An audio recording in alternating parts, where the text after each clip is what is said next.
वारी हे महाराष्ट्राच्या भक्तीचं अधिष्ठान आहे। लाडक्या विठुरायाला भेटीची आस घेऊन महाराष्ट्राच्या कानाकोपऱ्यातून लाखो वारकरी जे आहे ते खरं तर पंढरपूरच्या दिशेने जात असतात। मात्र ही जी वारी आहे ती निर्मल वारी व्हावी ही शुद्ध भावना मनात ठेवून सध्या जे निर्मल वारीसाठी काम करणारे संतोष दाभाडे आपल्यासोबत आहेत। आपण त्यांच्यासोबत चर्चा करू। सर, खरं तर वारी हे महाराष्ट्राच्या संस्कृतीचं प्रतीक आहे आणि हीच वारी जी आहे ती निर्मल वारी व्हावी ही संकल्पना घेऊन काम करताय। काय कशी संकल्पना आहे नक्की? खरं तर संकल्पना त्याच्यामध्ये 2014 साली आमच्या संघाचे तत्कालीन प्रांतप्रचारक अतुलजी लिमये यांच्या माध्यमातून ही संकल्पना आली आणि ही पोर्टेबल टॉयलेटचा विषय पुढे आला। 2015 साली आम्ही 2 ठिकाणी पहिल्यांदा प्रायोगिक तत्वावरती हा शौचालयाचा विषय केला।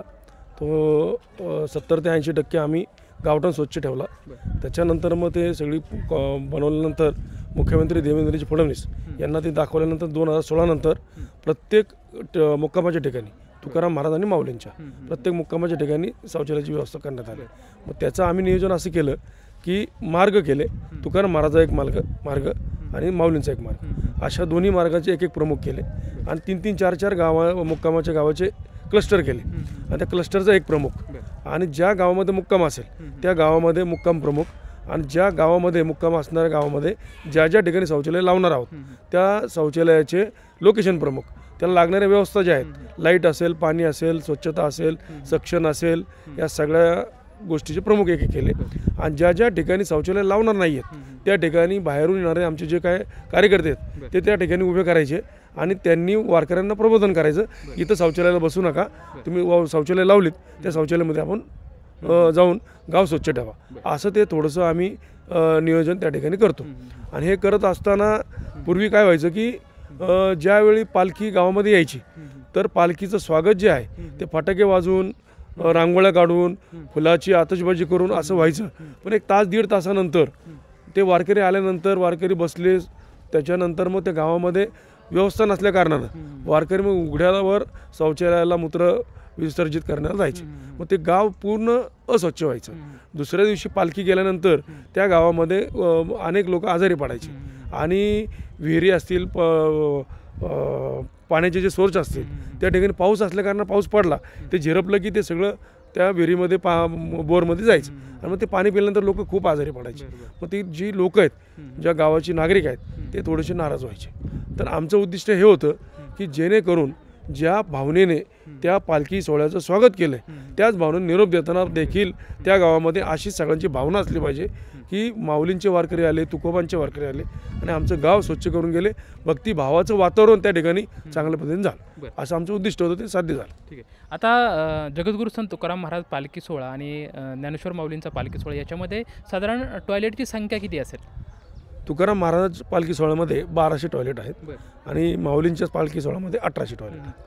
बरं सर, आता हे तुम्ही ज्या ज्या ठिकाणी पालखी मुक्काम असतो त्या ठिकाणी हे टॉयलेट बसवतात, पण त्याचा साधारण प्रतिसाद किती भेटतो? म्हणजे किती वारकरी खरं तर ह्या टॉयलेटचा वापर करतात असं तुम्हाला एक अंदाज काय येतो? म्हणजे बऱ्यापैकी होतो वापर, किती टक्के असेल तरी अंदाजे? आमचं जे आहे ते गावठाण हे स्वच्छ राहिलं पाहिजे या हिशोबाने आम्ही गावठाण टॉयलेट लावत असतो, त्यामुळं त्या ठिकाणी साधारणपणे 1.5 ते 2 लाख अशा वारकरी याचा वापर करतात।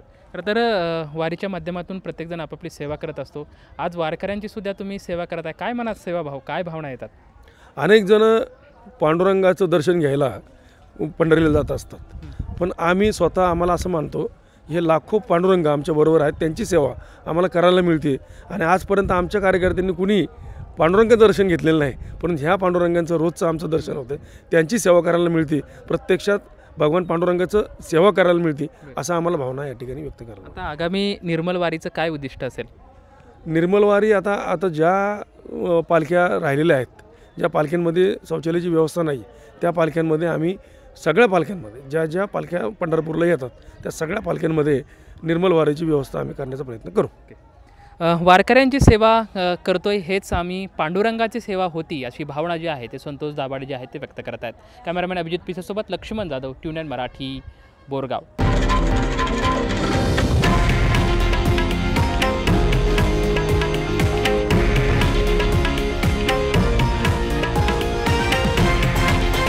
हे आहे देशातील नंबर 1 न्यूज नेटवर्क आणि आपण पाहत आहात TV9 मराठी, एकमेव